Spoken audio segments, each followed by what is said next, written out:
മാനസിക വിഭ്രാന്തികളിൽ പ്രധാനപ്പെട്ട ഒന്നാണ് ആങ്സൈറ്റി ഡിസോർഡർ. എന്താണ് ആങ്സൈറ്റി ഡിസോർഡർ?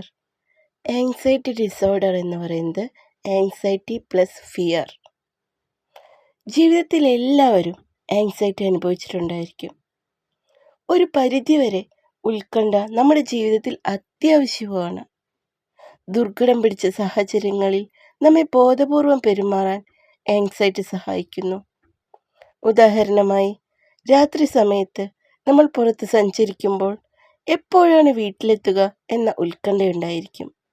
ഈ ഉത്കണ്ഠ നമ്മളെ ശാരീരികമായും മാനസികമായും സുരക്ഷിതരായിരിക്കാൻ സഹായിക്കുന്നു. നടന്നുകൊണ്ടിരിക്കുന്ന ഒരു സംഭവത്തിനോടോ അനിശ്ചിതമായ ഒരു ഫലത്തിനോടോ ഉള്ള ഇനി എന്താവും എന്നുള്ള ചിന്ത അല്ലെങ്കിൽ അസ്വസ്ഥത, അതാണ് ഉത്കണ്ഠ.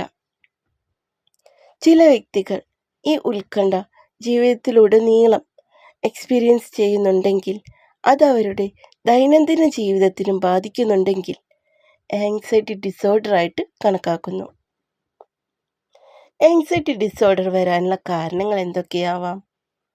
ആങ്സൈറ്റി ഡിസോർഡർ വരാനുള്ള കാരണങ്ങളെ നമുക്ക് 3ആയി തരംതിരിക്കുന്നു. ഒന്ന്, ബയോളജിക്കൽ കോസസ്, ശാരീരികമായ കാരണങ്ങൾ. 2, സൈക്കോളജിക്കൽ കോസസ്, മാനസികമായ കാര്യങ്ങൾ.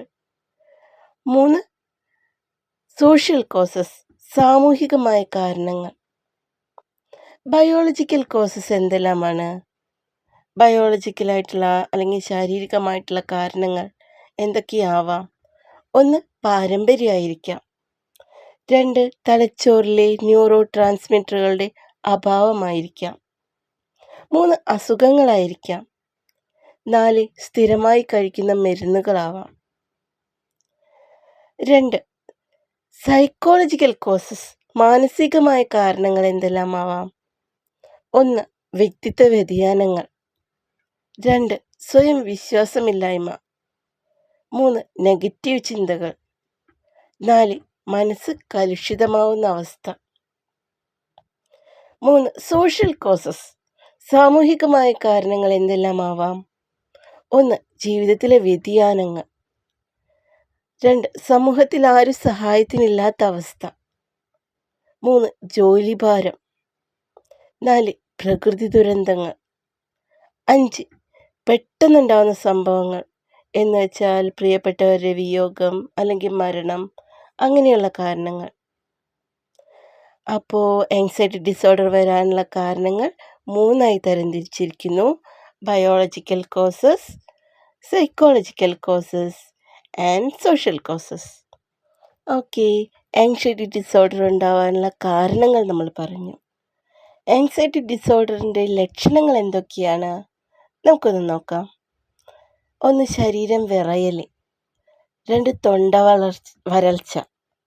3, വിയർപ്പ്. 4, ഭക്ഷണം കഴിക്കാനുള്ള ബുദ്ധിമുട്ട്. 5, ഉറക്കമില്ലായ്മ. 6, തലവേദന.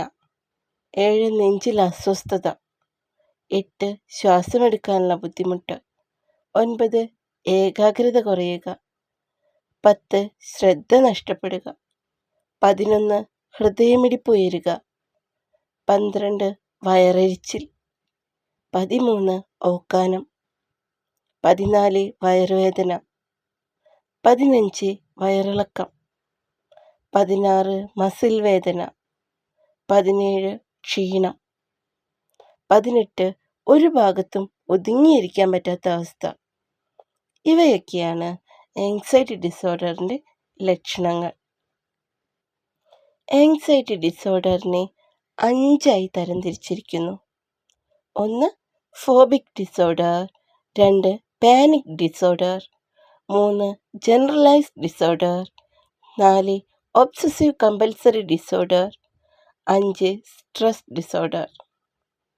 അപ്പോൾ ആങ്സൈറ്റി ഡിസോർഡർ എന്താണെന്ന് നമ്മൾ പഠിച്ചു.